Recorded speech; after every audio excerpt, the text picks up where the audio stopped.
welcome back to my channel. Now before I get into the recipe that I'm going to show you guys today, I have a question for all of my Guyanese folks out there. When was the last time that you had a nice hot cassava roti right off of the stove? Now, when I posted my picture of the cassava roti I made a few days ago, a lot of people commented on Facebook and on Instagram saying, "What is cassava roti? I've never heard of it." I'm like, well, now you've heard of it. So welcome back to Matthew's Guyanese Cooking. In today's video, I'm going to be sharing my recipe, or Grammy's recipe, for cassava roti. Now this roti is a combination of sada roti and a combination of oil roti. Nonetheless, that cassava flavor is running through. Yes, it does have cassava in the dough. Weird concept, but again, in Guyana, there was root vegetables always available, and cassava was one of the biggest things. So my grandmother said that they started combining it into their roti dough. So Guyanese people are smart, you know? So I hope you guys enjoy this recipe, and if you didn't hear about it and you've never had it before, make sure you give it a try. Now for us in our household, cassava roti goes the best with some fried squash or zucchini, as we would call it in America. So I have this recipe coming now, and then I'm going to have the squash recipe coming really soon. So once you see both of those, you're going to have to give them both a try because it's so delicious. I love cassava roti right off of the stove with the squash. You could eat it with any other type of vegetable, any type of curry. Possibilities are endless, guys. And you know, if you're a little lazy and you don't want to cook anything with it, a nice little slab of butter or a thick slice of cheese will do just well in that cassava roti as well. It's so delicious, guys.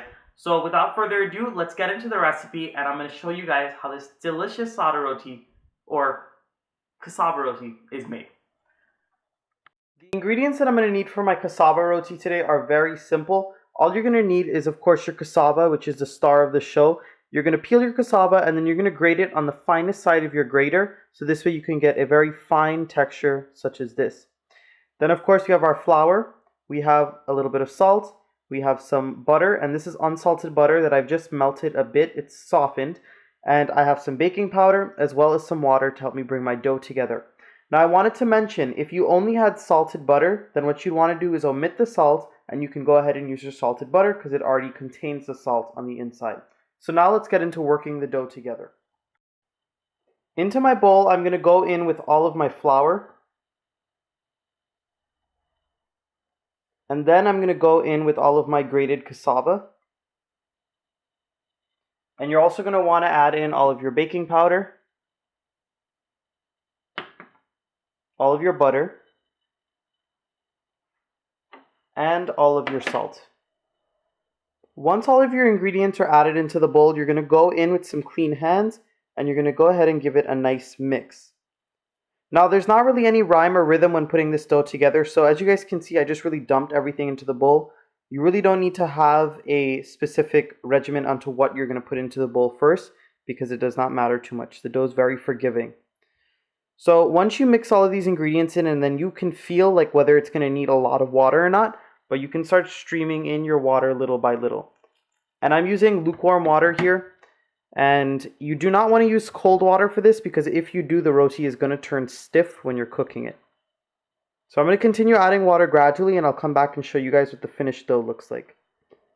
I wanted to quickly mention that just like when making any type of roti, you want to add in your water little by little, because if you add in too much at one time, you might end up getting a really soft dough when you don't want it. Now this dough for me right here is in between a sada roti dough, which is very soft, and an oil roti dough, which is a little more firm. You want this to have a nice softness to it, so this way it's easy to roll out, but you do not want it to be too soft to where it's hard to work with.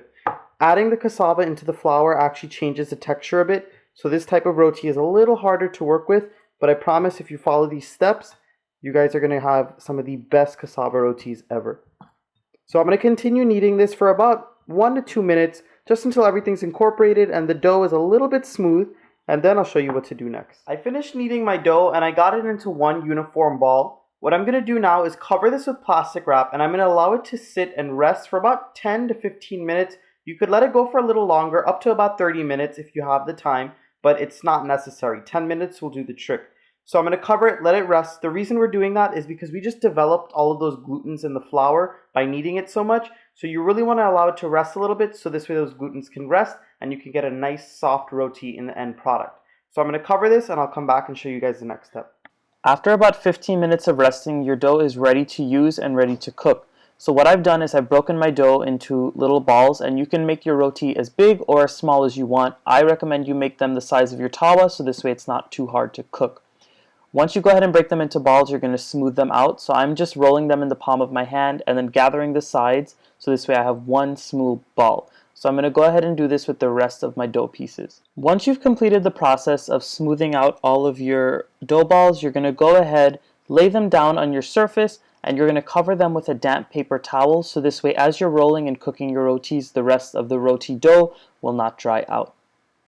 So now on to rolling out your cassava rotis. So I have my pan heating up on about a medium heat, and while that's coming up to temperature, I'm going to begin rolling my roti. I've taken one of my dough balls and I've dipped it in some dry flour, and I'm going to begin to roll it out. Now, just like when you're making any other type of roti, any type of flatbread, if you really want that round end product, you're going to have to make sure to apply an even pressure on your rolling pin and to keep flipping it every once in a while and make sure there's enough flour on the roti. Now, when you're making cassava roti, you can make it as thin or as thick as you want. Once your pan has been heated up on that medium heat and your roti is rolled out, you're going to go ahead and put it into your pan. As you guys can see, I'm not using a tawa today. I'm using a regular frying pan just so I could show you guys that roti can be made in a frying pan. You do not need a tawa. So I'm going to wait a few seconds for this side to bubble up, and then I'll come back.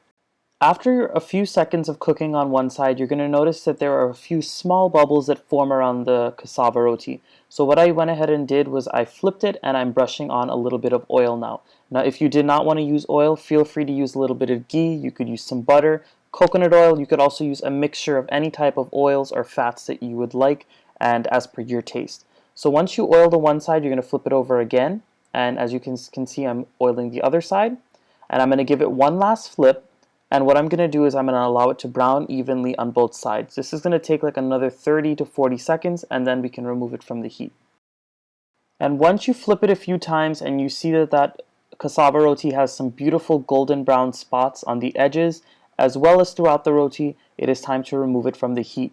You do not want to overcook this roti because since you have the cassava in there, if you leave it too long on the stove, it's going to actually overcook and become too dry and too tough.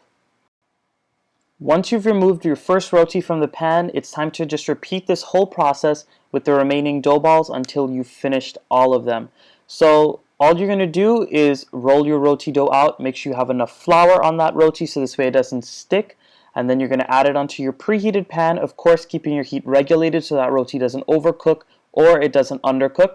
And once you get into the pan, you get a few bubbles, you're going to flip it, oil it, flip it again, oil it once more on the other side. And once you flip it again, you're going to allow it just to get a little brown color on those edges and throughout the roti, and then you can remove it from the heat. So this is what the final cassava roti looks like once it comes off of the stove. As you guys can see, it's nice and pliable and it resembles somewhat of a tortilla. As I said before, it is a combination of the oil roti and sada roti because we do oil it like oil roti and it's thin, but we do not clap it just like sada roti. And basically, once you take them off of the stove, you're going to want to store them in an airtight container that you've lined with some paper towels, or you can just wrap them in a cloth like I'm doing here until you're done cooking them all. Alright guys, that is all I have for you today. My cassava roti is all done. They're so soft, so delicious, and everything a good cassava roti should be. So if you've never heard of cassava roti before, you're going to want to give this recipe a try because it is amazing and it is a nice difference from your traditional oil roti.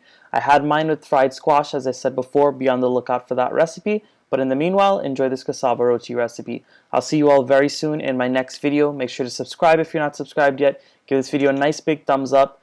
Thank Grammy in the comments for providing me with this awesome recipe. And tell me what you guys would like to see next.